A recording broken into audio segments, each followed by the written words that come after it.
Mais uma vez, a paz do Senhor para todos. Meus irmãos, aproveitando que estamos de pé, eu quero convidar a todos para uma leitura da palavra do Senhor que está no livro do profeta Jeremias, capítulo de número 29, e o verso é o de número 11.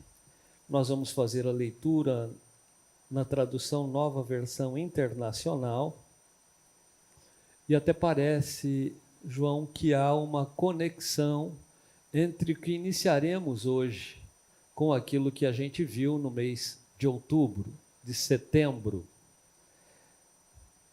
Jeremias capítulo 29, apenas o verso de número 11, e aí na sequência nós vamos ver também Provérbios, capítulo de número 30, e aí então a gente vai ver os versos 8 e 9. Faremos essas duas leituras, e essas duas leituras, elas servirão de base para que a gente possa, ao longo das próximas quintas-feiras, estarmos estudando nesse tema. Obrigado, irmão Mateus. Jeremias capítulo 29, o verso de número 11, ele diz assim,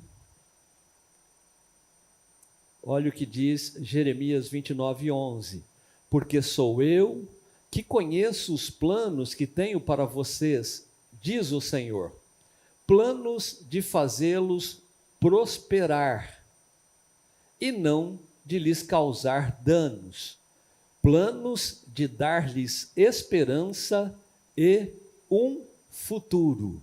Amém? Jeremias, capítulo 29 e o verso 11. Agora nós vamos para Provérbios, capítulo 30. Provérbios, capítulo 30.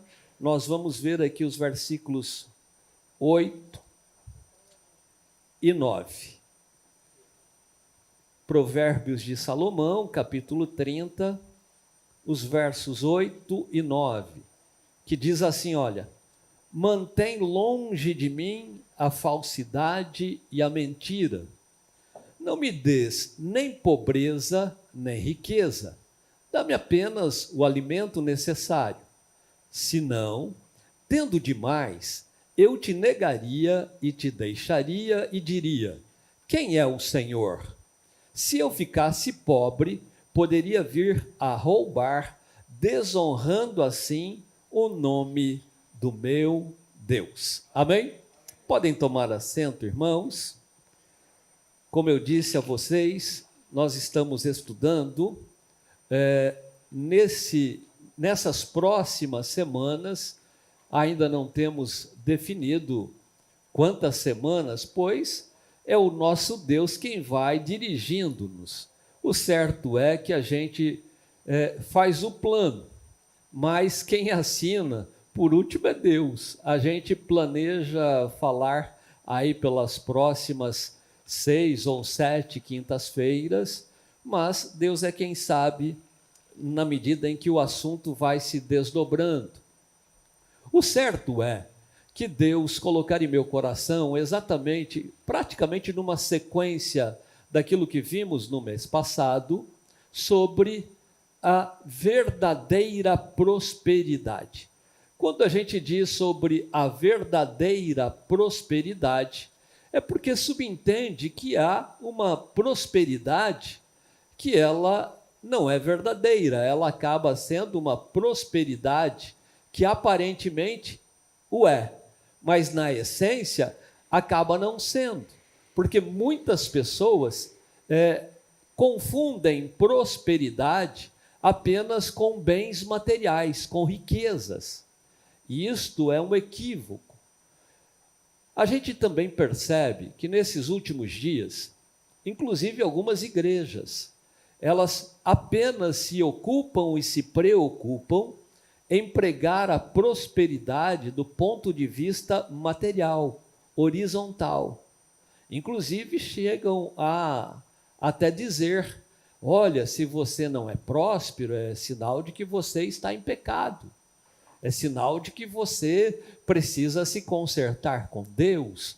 Provavelmente você não está fazendo isso ou não está fazendo aquilo. Algumas chegam ao cúmulo até de incitar as pessoas a fazerem vultuosas doações. E como ouvimos na escola dominical no último domingo, inclusive advogados já ficam no final da reunião com um contrato preparado para que assinem, para que não haja desistência. E provavelmente até lá uma cláusula para que não possa haver distrato, né? Mas prosperidade não é isso. Prosperidade, irmãos, nós vamos ver hoje que extrapola esta ideia rasteira, esta ideia apenas medíocre, né, mediana, de que é apenas riqueza material. Claro que nós não vamos aqui fazer apologia à pobreza. Não, de forma nenhuma. O que nós vamos ver ao longo dessas próximas semanas é que prosperidade extrapola essa questão de riqueza material. E a riqueza material, o dinheiro, o carro, uma casa, outros bens, podem e devem fazer parte da nossa vida. Entretanto, não significa apenas isso que isto seja prosperidade. Nós vamos ver que Deus, inclusive, quer que eu e você sejamos prósperos. Nós temos tudo, inclusive, aqui, olha, nós temos um manual por excelência, e nós vamos ver ainda hoje que aqui neste manual, se seguirmos, nós vamos descobrir aí o passo a passo, é o que está aí na tela, o passo a passo da verdadeira prosperidade. Quando a gente fala passo a passo é uma palavra que define processo. Processo é exatamente isso, um passo após o outro. Eu vou caminhando passo a passo em busca de um objetivo. Ora, nós que conhecemos a Bíblia, nós que entregamos a nossa vida ao Senhor Jesus, nós temos à nossa disposição hoje, neste manual, todas as condições para que a gente possa ir galgando passo a passo, como a gente vê aí na tela, as maneiras pelas quais Deus preparou para nós para alcançarmos, sim, a verdadeira prosperidade. A verdadeira prosperidade. E quando a gente olha, irmãos, aí para a nossa tela aí, a primeira pergunta que vem a nós é exatamente isto, né? O que é prosperidade?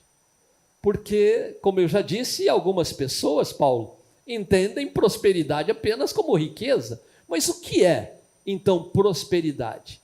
Nós trouxemos aqui tanto o original no hebraico como também no grego. E quando a gente olha aí para a tela, a gente percebe aí, olha, no hebraico, por exemplo, a palavra usada para definir prosperidade é tsalek, que significa o quê? A ausência de necessidade. Então, no original hebraico, prosperidade é a ausência de necessidade, é ter sucesso, é ter bons resultados e abundância. Isto é a verdadeira prosperidade, de acordo com o original hebraico. Quando a gente vai para o original no grego, uma palavra para descrever prosperidade é euoduo, que significa o quê? Ter uma vida, que também está aí, bem-sucedida, ir por um caminho fácil e direto, garantir um bom resultado, fazer prosperar e ser bem-sucedido. Então, como nós dissemos aí, isto é a verdadeira prosperidade.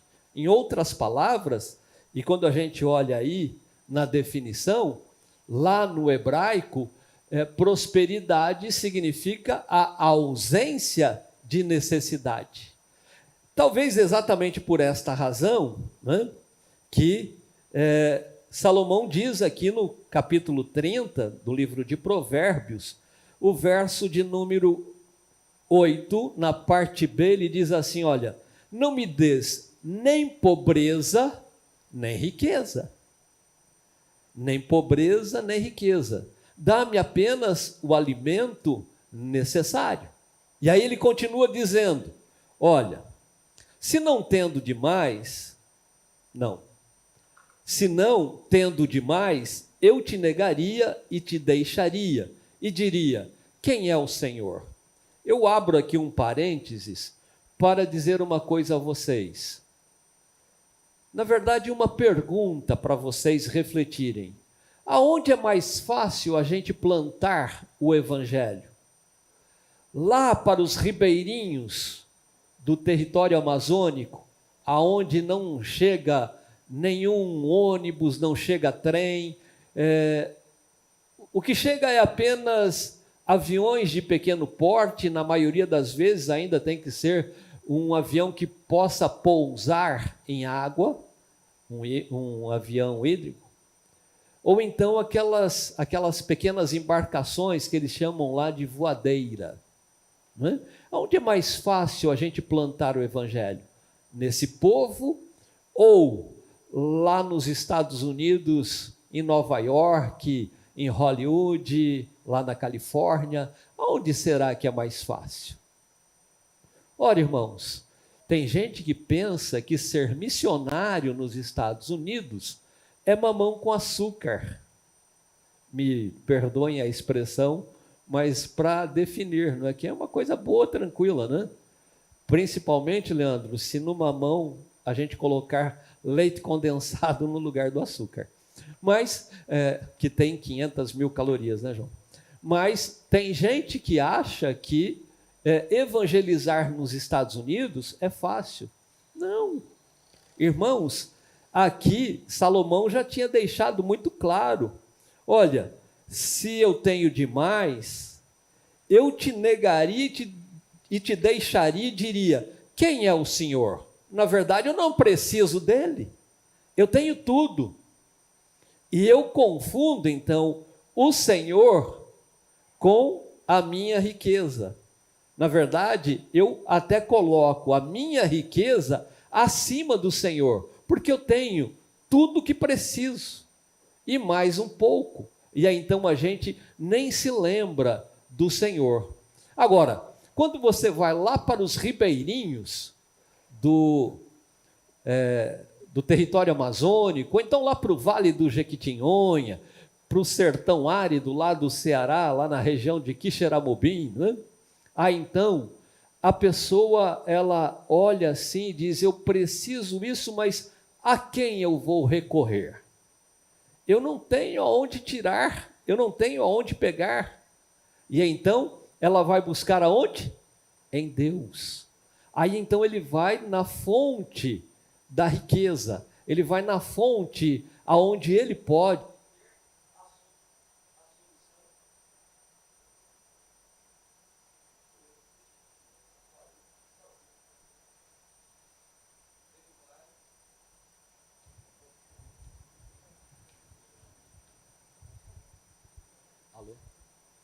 Ele vai exatamente na fonte, né?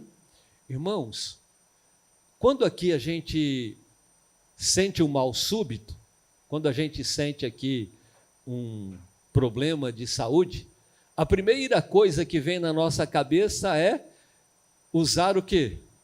O telefone. E chamar quem? O SAMU. A gente usa o telefone e chama o SAMU. É muito mais fácil. A gente nem se lembra de Deus. A gente apenas lembra, no primeiro momento, do SAMU.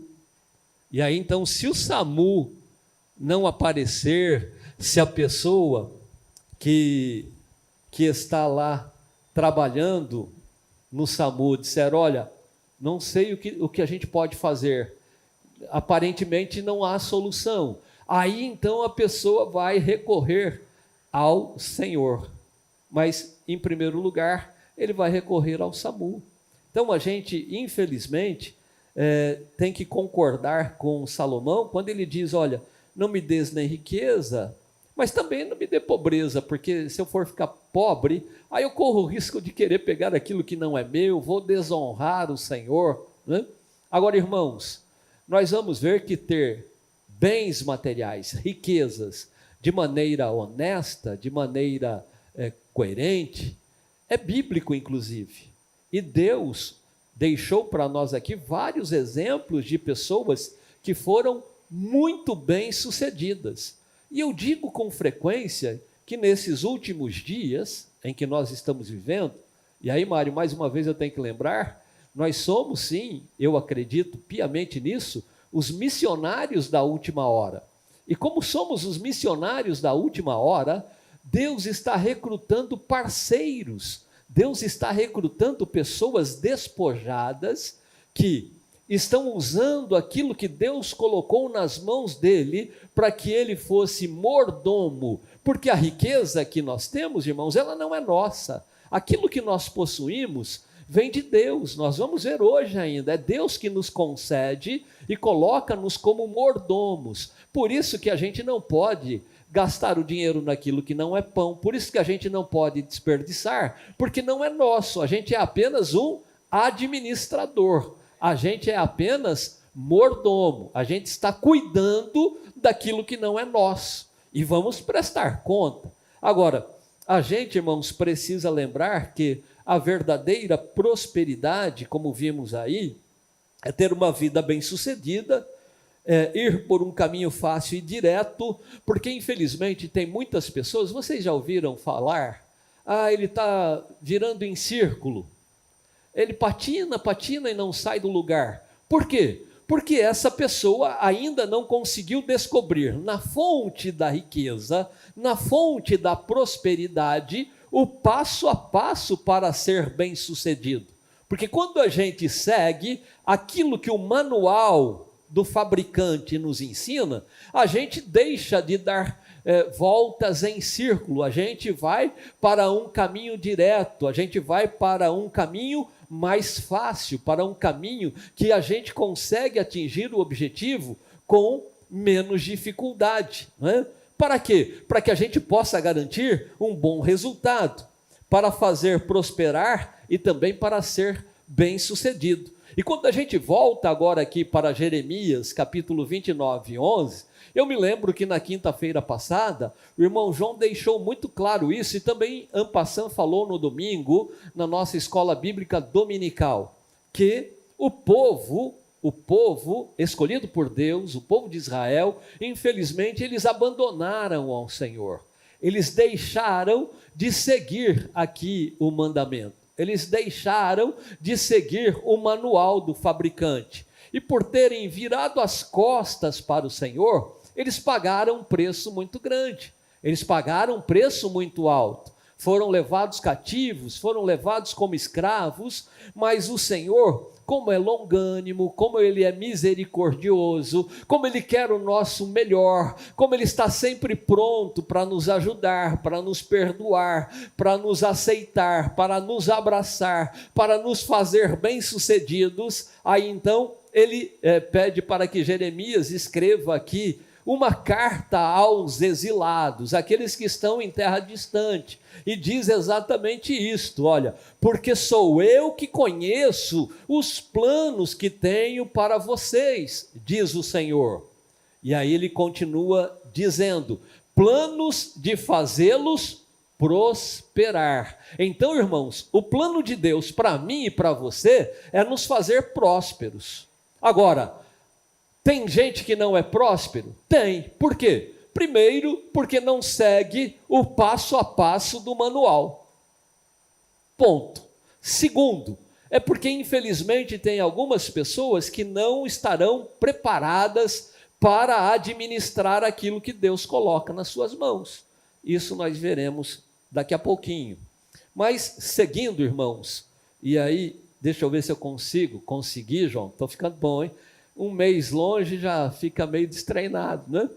Mas já me situei aqui. A verdadeira prosperidade está aí, ó.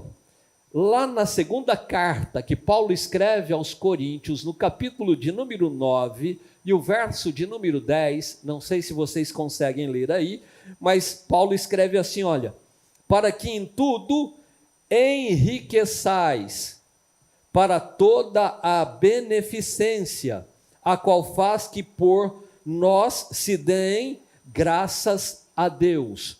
Então Paulo deixa claro, para que em tudo enriqueçais. Agora, a verdadeira prosperidade, pastor Marcos Tasca, é como se fosse aí uma mexerica, está vendo aí? Uma mexerica. A verdadeira prosperidade, ela não é composta apenas de um gomo desta mexerica. A riqueza é apenas um gomo desta mexerica que está aí. Na verdade, a verdadeira prosperidade é a mexerica toda.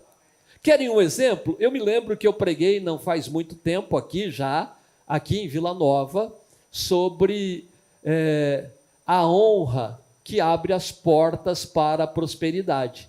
Lembram quando eu disse para vocês? Aquela mulher de Sunem, a sunamita, era uma mulher rica. Ela era uma mulher rica.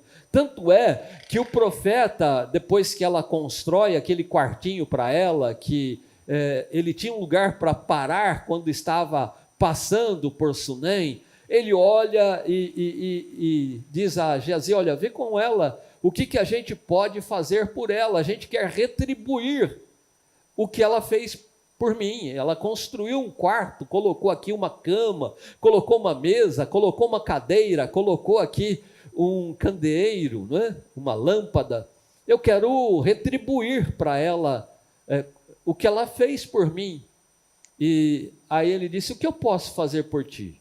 E ela disse assim, nada, porque eu tenho tudo. Eu tenho dinheiro, eu tenho riqueza, eu não preciso de nada. Por acaso a senhora precisa que eu vá falar a seu respeito para o rei, ou então falar com os capitães da guarda, alguma coisa que a senhora precise? Também não preciso disso. Eu sou uma mulher de influência, eu tenho um trânsito livre com esse povo, eu sou bem relacionada aqui, eu estou na minha terra, aqui é minha terra, eu sou conhecida aqui, todos me conhecem, eu não preciso nem marcar a audiência, eu vou lá e falo com quem eu quero. Agora eu pergunto para vocês, ela era próspera apesar de toda esta influência, de toda esta riqueza? Não. Ela tinha um sonho, ser mãe. E ela não era próspera, irmã Rosana, exatamente por isso. Ela queria ser mãe e não tinha filhos, né? Então percebem? A verdadeira prosperidade não está circunscrita apenas a alguns gomos, algumas facetas da nossa vida. A verdadeira prosperidade engloba muito mais coisas, né? E, como a gente viu agora há pouco aqui no hebraico, Tessalec, a verdadeira prosperidade é a ausência de necessidade. É a ausência de necessidade. Vamos para o próximo slide. O passo a passo da verdadeira prosperidade. A Bíblia diz que quem ama a Deus será próspero, mas a prosperidade da Bíblia, olha aí, é diferente da prosperidade do mundo. O mundo, ele só vê horizontalmente. Agora a Bíblia nos mostra a verdadeira prosperidade, que inclui o plano horizontal, mas não está circunscrito apenas ao plano horizontal, né? Nós sabemos que ultrapassa isto, né? A verdadeira prosperidade, ou a prosperidade bíblica, não é ter muito dinheiro, ter propriedades, um carro caro, um negócio de sucesso, fama. A prosperidade que Deus dá é muito melhor do que todas essas coisas, né? Infelizmente, é nesta pergunta que surgem muitos equívocos. É verdade que a Bíblia diz que Deus cuida de seu povo e até mesmo uma relação entre a prosperidade financeira e a ação divina. visto que Deus é uma fonte de toda a riqueza. É sabido, por exemplo, que nos tempos do Antigo Testamento, o povo de Israel, eles também identificavam a prosperidade como um sinal da aprovação do Senhor. O Senhor está aprovando, por isso ele é próspero. No Antigo Testamento era isso.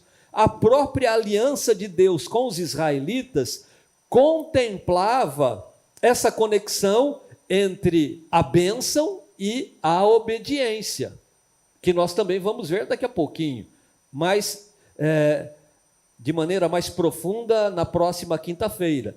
No entanto, veja só, a Bíblia deixa claro que os ímpios, eles podem ser muito prósperos. Os ímpios também podem ser muito prósperos.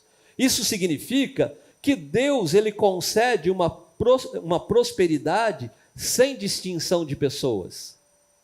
E aí fica um nó na cabeça da gente. Ora, se aqui tem o passo a passo da verdadeira prosperidade, e Deus concede prosperidade também para o ímpio, e aí como que é isso? Não, é porque o ímpio, ele vê a prosperidade apenas numa perspectiva, na perspectiva horizontal. O ímpio, ele vê a prosperidade apenas nas coisas materiais. Agora, ele também é alcançado, não é? Jesus diz que o Pai, está lá em Mateus capítulo 5, e o verso de número 45, faz com que o sol se levante sobre maus e bons, e também derrama chuva sobre justos e injustos. Portanto, irmãos, esse favor divino é chamado de graça comum. É uma graça que vem para todos, para todos. Infelizmente, o ímpio, ele só vê essa graça no plano horizontal. Nós que conhecemos a Deus, a gente então vê além desse plano horizontal. Porque tem muita gente que é tão próspera que só tem dinheiro, né? Acaba sendo miserável, né? Acaba sendo miserável. E é justamente essa verdade que muitos procuram ignorar. Isto porque esse ensinamento bíblico, ele implica numa questão, irmãos, muito importante. Não se pode comprar o favorecer divino. A gente não consegue comprar. É o Senhor que nos dá e dá de maneira gratuita. O favor divino é uma dádiva de Deus. É uma bênção que Ele quer dar a cada um. Agora, lembram? O que abre as portas para este favor, para esta bênção, é honrar ao Senhor. A honra abre as portas para a prosperidade, né? Então a gente precisa entender que, em outras palavras, não há como sustentar biblicamente a ideia de que só prospera financeiramente aquela que serve a Deus e que contribui com ofertas, com dízimos, com votos ou coisa do gênero. Inclusive, existem muitas exortações bíblicas para que os justos não invejem a prosperidade dos ímpios. É só a gente olhar para o Salmo de número 73. O levita Asaf, ele diz: olha, eu fiquei olhando para o ímpio e estou vendo que ele cresce, ele enriquece, ele não tem falta de nada. Ele chega a dizer: olha, quando eu fiquei olhando para a prosperidade do ímpio, os meus pés quase que escorregaram. Em outras palavras, que me vale, de que me adianta eu servir ao Senhor se o ímpio tem tudo e eu o quê? Aí é que está. No primeiro momento a gente quer dizer: e eu não tenho nada. Se você não tem nada, então precisa consertar. Se não tem nada, precisa consertar. Precisa ter pelo menos um pouquinho de azeite na botija. Um pouquinho. Porque se eu tiver pelo menos um pouquinho e ter o dono do ouro e da prata, ele vai dizer para mim: o que você tem em casa? Ele usou o profeta. Ela disse: olha, a tua serva não tem nada. Quer dizer, na verdade eu tenho.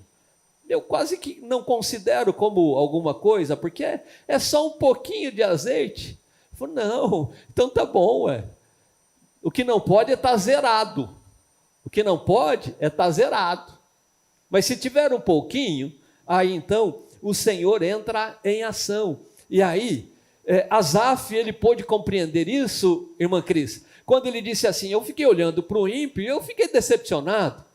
O ímpio tem tudo e eu que sirvo ao Senhor, não tenho quase nada, mas tem alguma coisa. E aí ele diz, até que eu entrei no templo, até que eu me encontrei com a palavra do Senhor. E aí quando a gente entra no templo, quando a gente começa a olhar para o manual, aí, irmã, a gente percebe, a gente descobre que a gente é do tamanho da nossa fé. A gente na proporção daquilo que realmente a gente consegue captar do manual do fabricante e seguir os passos que o Senhor tem nos ensinado e quer nos ensinar. E eu quero crer que nas próximas quintas-feiras nós veremos com muito mais propriedade como que é este processo. E nós vamos olhar este processo, esse passo a passo, na vida de um dos nossos patriarcas,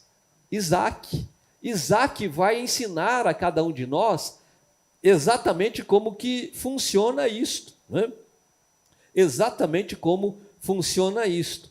Indo para o próximo slide, irmãos, o que a Bíblia mostra para nós é o suficiente em relação à prosperidade. Porque a Bíblia, como a gente vê aí, a Bíblia mostra a fonte da prosperidade e da riqueza. É por isso que, quando a gente olha para Oséias, diz assim, o meu povo, ele sofre por falta de conhecimento. Infelizmente, por não estarmos olhando para o manual, por não estarmos debruçados sobre o processo, o passo a passo da verdadeira prosperidade, a gente pode correr o risco de passar um tempão mendigando, passar um tempão na cola dos outros. Mas a gente, irmãos, precisa entender que a verdadeira prosperidade, em todos os sentidos, está aí, embaixo da Bíblia. A verdadeira prosperidade em todos os sentidos é um dom de Deus, é um presente que Deus dá. Não é apenas para mim, para o pastor Wesley, para o Jander, para o Mateus, para o Mário, para o Tomás, não. O Senhor está disposto a dar para cada um de nós. É extensivo a todos. Em primeiro lugar, a Bíblia mostra que a verdadeira prosperidade, em todos os sentidos, como eu já escrevi aí, é um dom de Deus, é um presente que Deus dá. E isso significa que Deus é uma fonte de riqueza. Só que nós, infelizmente, irmãos, estamos negligenciando a fonte. Nós não estamos valorizando a fonte. Já ouviram aquela expressão, matando a galinha dos ovos de ouro? Infelizmente é isto. Por não conhecermos o manual, por não darmos atenção ao passo a passo para a verdadeira prosperidade, a gente está virando em círculo, a gente está patinando, a gente não está conseguindo avançar, a gente não consegue o caminho mais objetivo, o caminho mais curto, porque infelizmente a gente não está valorizando a fonte, que é o Senhor nosso Deus. Lá no Pentateuco, nos 5 primeiros livros da Bíblia, nós encontramos essa verdade. Moisés, por exemplo, ele afirma que é Deus quem dá a força necessária para que alguém adquira riquezas. É Deus quem dá a força necessária. Vamos ver lá Deuteronômio, capítulo de número 8. Deuteronômio, capítulo de número 8. Vamos ver o que diz o verso de número 18. Deuteronômio 8 e 18 diz assim: mas lembrem-se do Senhor, o seu Deus, pois é Ele que lhes dá a capacidade de produzir riquezas, confirmando a aliança que jurou aos seus antepassados, conforme hoje se vê. Portanto, irmãos, quem dá capacidade é Deus. É Deus. Você entra numa empresa e quem realmente segue o manual, valoriza a fonte, Deus abre a mente dessa pessoa, Deus capacita esta pessoa. E eu vou pedir licença para dizer aqui uma coisa para vocês, que eu ouvi essa semana. Foi essa semana, Marisa? Que a Fernandinha... Foi essa semana. A Fernandinha, nossa caçula, ela mora nos Estados Unidos há 8 anos e ela ainda nem terminou o curso de economia, mas conseguiu, por bondade de Deus, entrar num banco. Ela trabalha num banco, né? E a Fernandinha, ela sempre teve, e quem conhece a Fernandinha de perto sabe, a Fernandinha, ela procura manter um compromisso muito estreito com Deus. Ela sempre valorizou a verdadeira fonte. Ela sempre se aplicou. Ela é muito determinada, ela é, assim, arrojada. Com 21 anos, ir estudar nos Estados Unidos e morar numa família postiça, numa host mami, não é para qualquer um. A gente aqui ficava com o coração partido, sangrando, mas estávamos ainda com os outros. Imaginem ela lá, sozinha, mas ela com determinação, com garra, mas sempre valorizando a fonte, sempre valorizando a fonte. E aí, Carolyn, essa semana, a Fernandinha ligou para a Marisa e mandou uma mensagem para nós. Eu tenho uma novidade, uma surpresa para contar para vocês. E aí a Marisa já logo mandou uma resposta, conta logo, que eu, falar que tem uma novidade, uma surpresa, a gente quer saber logo, não é?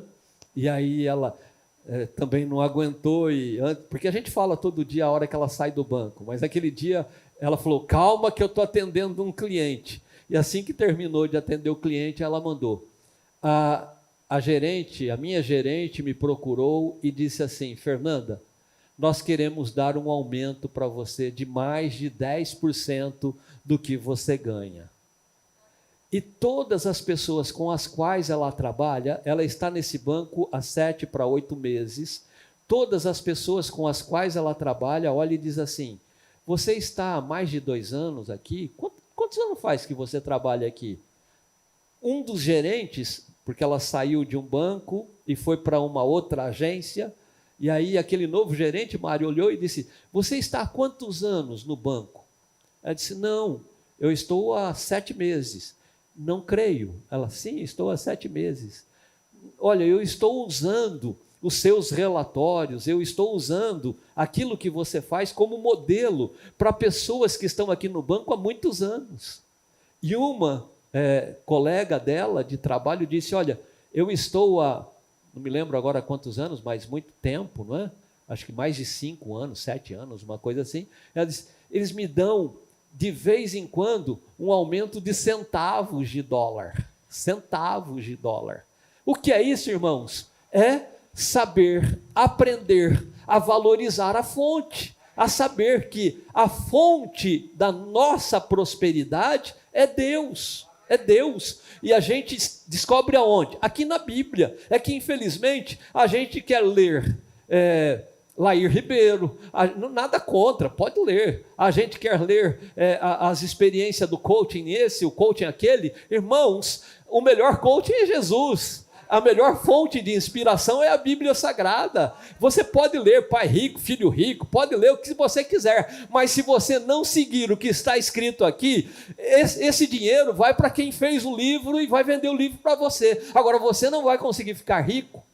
E é proibido ficar rico? Claro que não. Jamais vamos fazer aqui apologia à riqueza. Ao contrário, Deus quer que cada um de nós sejamos ricos, né? Sejamos ricos. Mas a nossa riqueza, ela tem um objetivo claro, né? Tem que ter um objetivo muito claro em relação a isto, né?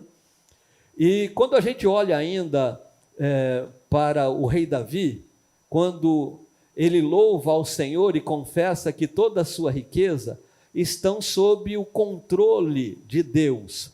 Abra aí, primeiro livro das Crônicas, capítulo de número 29. Primeiro livro das Crônicas, capítulo de número 29. Nós vamos ver apenas os versos 10 a 14.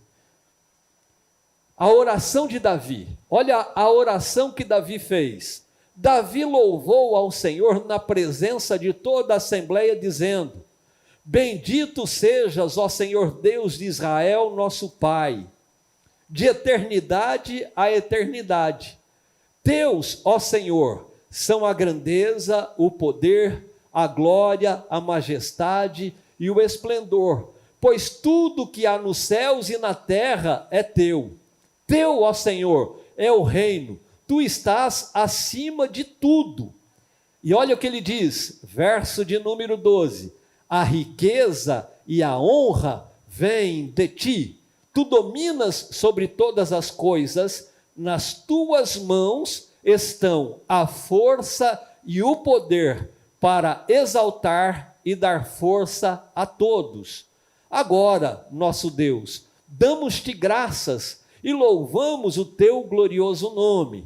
Mas quem sou eu? Olha que linda a expressão de Davi aqui, nesta oração. Mas quem sou eu e quem é o meu povo para que pudéssemos contribuir tão generosamente como fizemos? Tudo vem de ti e nós apenas te demos o que vem das tuas mãos. Viram? Tudo que nós temos, Deus é que nos deu. Então a gente agora está fazendo o quê? Estamos apenas levando aquilo que já é dele, mas mostrando que nós não estamos presos àquilo que estamos administrando. Ao contrário, a gente se alegra, a gente se sente bem em poder usar aquilo que Deus colocou sob nossa administração para o engrandecimento do seu nome, para a prosperidade do evangelho entre as pessoas. E eu louvo a Deus porque esta congregação tem pessoas que vivem isto, vivem isto. Agora, irmãos, vamos para o próximo. Por que será que nem todos conseguem ser prósperos no sentido horizontal? Por que será que nem todos conseguem riqueza material? Porque a riqueza também, ela apresenta perigo. Ela apresenta perigo. Ao mesmo tempo em que a Bíblia mostra que de Deus provém a prosperidade e as riquezas, ela também adverte contra os perigos de alguém se tornar amantes desta riqueza. Amantes desta riqueza. E infelizmente isto acontece com muita gente. São muitos os textos bíblicos que condenam a avareza e o amor ao dinheiro. E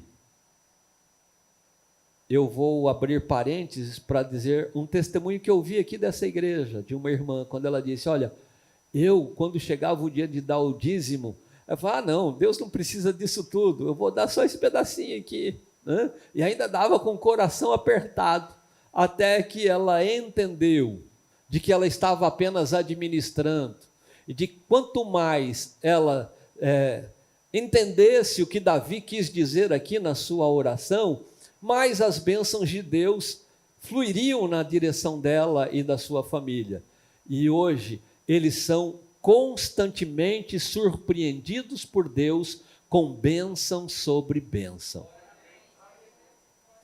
Eu disse a vocês, eu acho que eu disse, mas se não disse, vou dizer hoje. Eu tinha um Chevette que era uma coisa linda, Wesley. Era à noite, era um Chevette monocromático, né?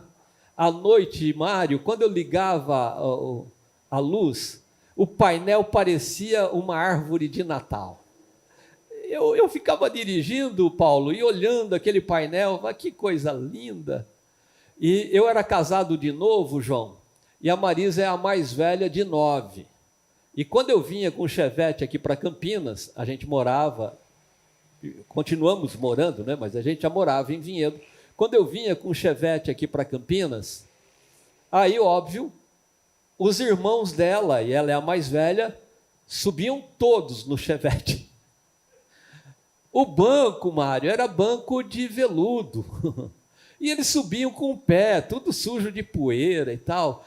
Cada vez que eles subiam naquele carro, que subia no banco, Tomás, a hora que eles subiam no banco, parece que o meu coração rasgava, uma faca rasgava assim o meu peito. Eu ficava olhando, meu Deus do céu, essa criançada é o fim do mundo. Se eu pudesse, eu trancava o carro. Mas, bom, eu disse para vocês, eu chegava ao cúmulo, Sandra, eu sentava no banco, antes de pôr o pé dentro do carro, eu batia um pé no outro assim, para depois pôr o pé dentro, para não levar poeira para dentro. Eu comecei a amar demais aquele carro, passou a ser um ídolo. Eu não estava mais usando aquele carro para o bem, aquilo estava me fazendo inclusive mal. E como Deus quer o nosso bem e não o nosso mal, aí o Fernando ficou doente, o nosso menino do meio tinha 2 meses, e aí acabou pegando meningite, daquela complicada, acho que é meningocócica, um nome mais ou menos assim, e aí a gente teve que gastar muito com ele, e aí, Tomás, o chevetinho foi embora. Sobrou para mim um Dodginho, não é Dodge Polar, aquele Dodginho, Mário, verde infortúnio. Aonde eu parava, não precisava nem falar nada. Alguém olhava e falava, Eleazar está aí. Porque só tinha aquele no mundo. Fizeram aquele, pintaram de verde. Eu acho que o pincel e o resto de tinta jogaram fora. Porque era só o meu que tinha no mundo, né? Não adianta, irmãos. Se Deus, Ele está nos concedendo uma bênção, alegre-se nele. Coloque esta bênção à disposição dele, porque ele está apenas nos dando o direito, o privilégio de administrarmos. Caso contrário, aquela bênção é um problema, há um perigo da riqueza. E olha, não se enganem, não se enganem. Não é sem razão que Jesus disse assim, olha, é muito mais fácil um camelo passar pelo fundo de uma agulha, aquelas portinhas que tinham no muro, né? Do que um rico entrar no reino dos céus, né? Claro que Jesus não estava fazendo apologia à pobreza, ele não estava aí censurando a riqueza. O que Jesus estava deixando claro e advertia é que nós não podemos servir a 2 senhores, a ele e a riqueza. Mas infelizmente a riqueza muitas vezes traz para nós um perigo muito grande, de desviar a nossa atenção do Senhor e voltarmos apenas para aquilo que o Senhor nos tem dado. E isso é mal, porque o Senhor, como nos ama e quer a mim e a você, Ele vai dizer assim, a riqueza está te atrapalhando. Então, eu prefiro você pobre entrar no céu do que ir de Mustang para o inferno. Eu prefiro que você vá a pé ou de bicicleta para o céu, a estar andando de Mustang, de Ferrari, de limousine, ou sei lá o quê, mas ir para o inferno. De que adianta ter tudo e não ter a salvação? Né? É por isso que tem um corinho que diz, quem tem Jesus, tem tudo. Quem não tem, não tem nada. Né? Olha só, Jesus, irmãos, deixou claro, né? Muito claro, e também Paulo, quando escreve a sua carta a Timóteo, ele deixa claro também a Timóteo e alerta a ele, Jander, olha só, o amor ao dinheiro é a raiz de toda uma espécie de amargura, de tristeza, né? O apóstolo Paulo, ele enfatiza que os cristãos, eles devem resistir a esse comportamento de cobiça que é tão prejudicial. Está lá, na primeira carta de Paulo a Timóteo, no capítulo 6, e o verso de número 10. Em outras palavras, e a gente já tem que encerrar, o inimigo sabe como trabalhar e como distrair a nossa atenção. Eu não sei aqui quem já caçou o passarinho. Você caçou, Paulo, passarinho com arapuca? A gente pega, faz aquela arapuca, não é?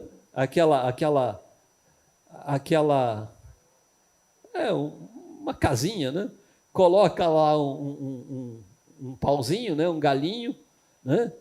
E aí a gente coloca uma linha bem imperceptível na base desse galinho, né? E ela fica erguida. E aí a gente coloca, não é, João? A comida do passarinho que a gente quer prender. Aí a gente coloca, por exemplo, mamão. Sabiá ama mamão, não é? E aí então, a hora que o sabiá sente o cheiro e vê o mamão, ele vai devagarzinho e tal, e aí ele olha para lá, olha para cá, não vê ninguém, não percebe que tem uma linha muito disfarçada ali no meio da terra, da poeira, e aí ele entra embaixo da arapuca, arapuca mesmo que chama, né?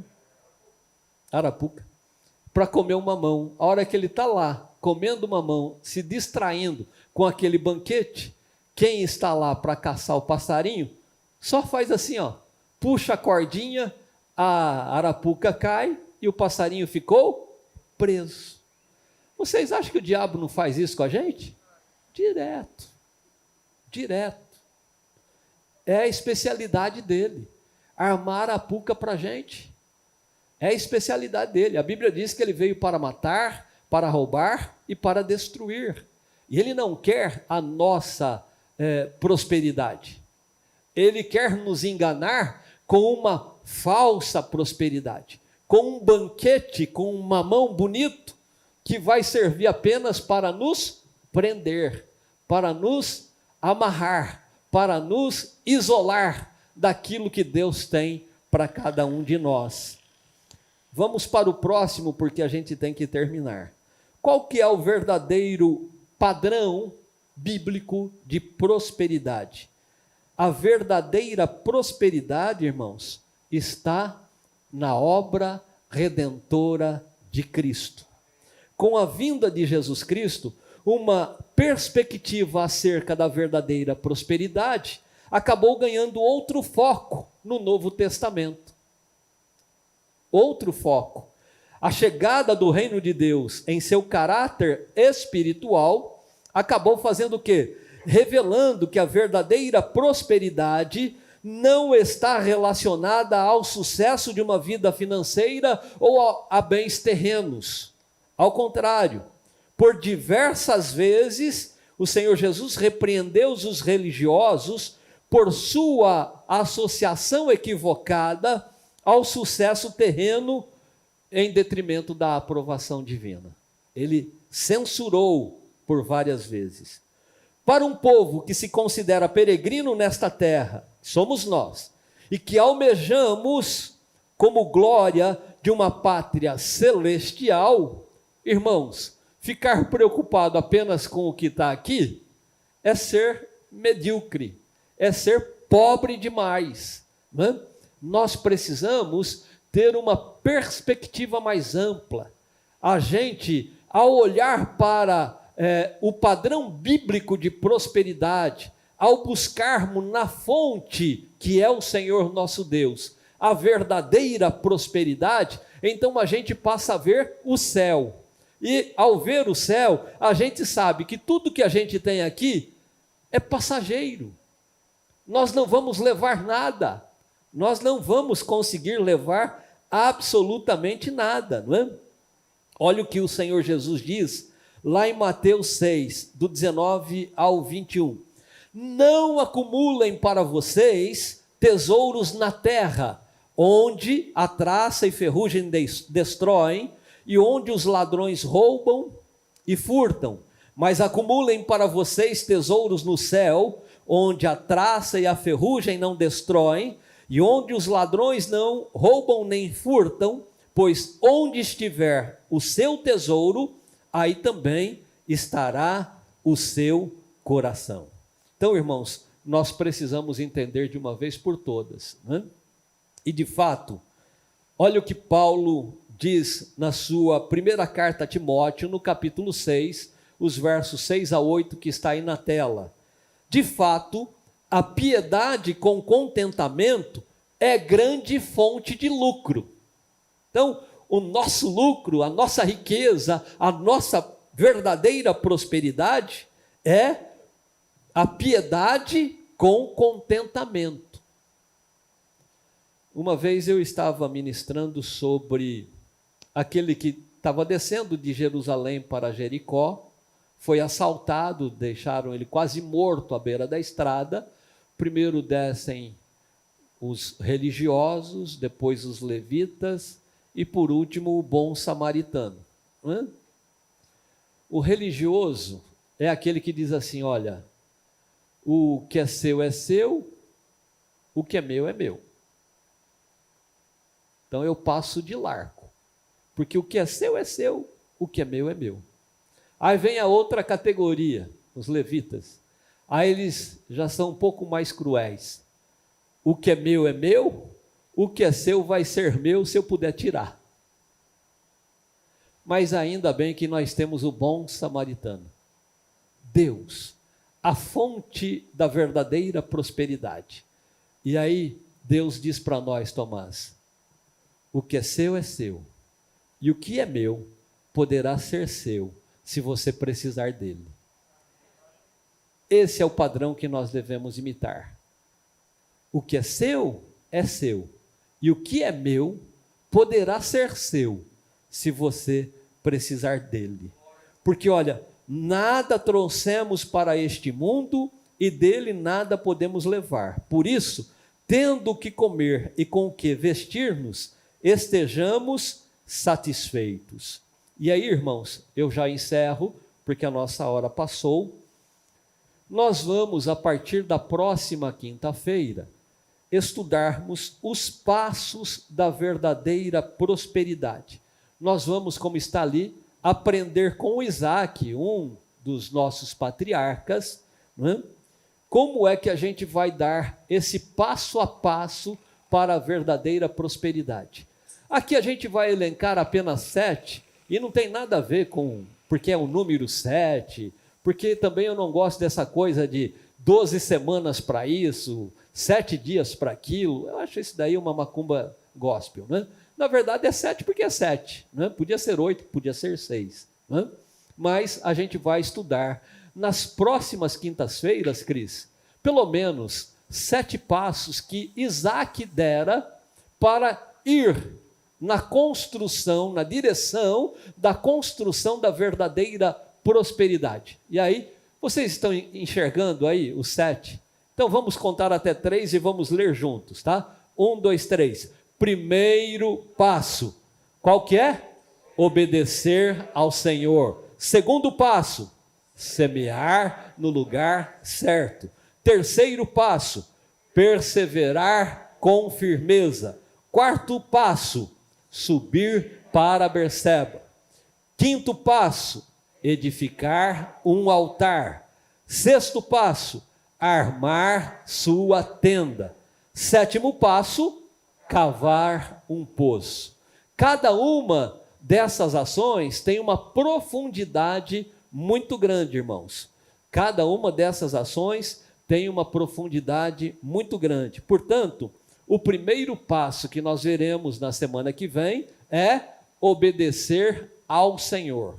E vamos tomar por base Gênesis capítulo 26, quando o Senhor diz lá no verso 3, a primeira parte do verso 3, permaneça nesta terra mais um pouco, e eu estarei com você e o abençoarei.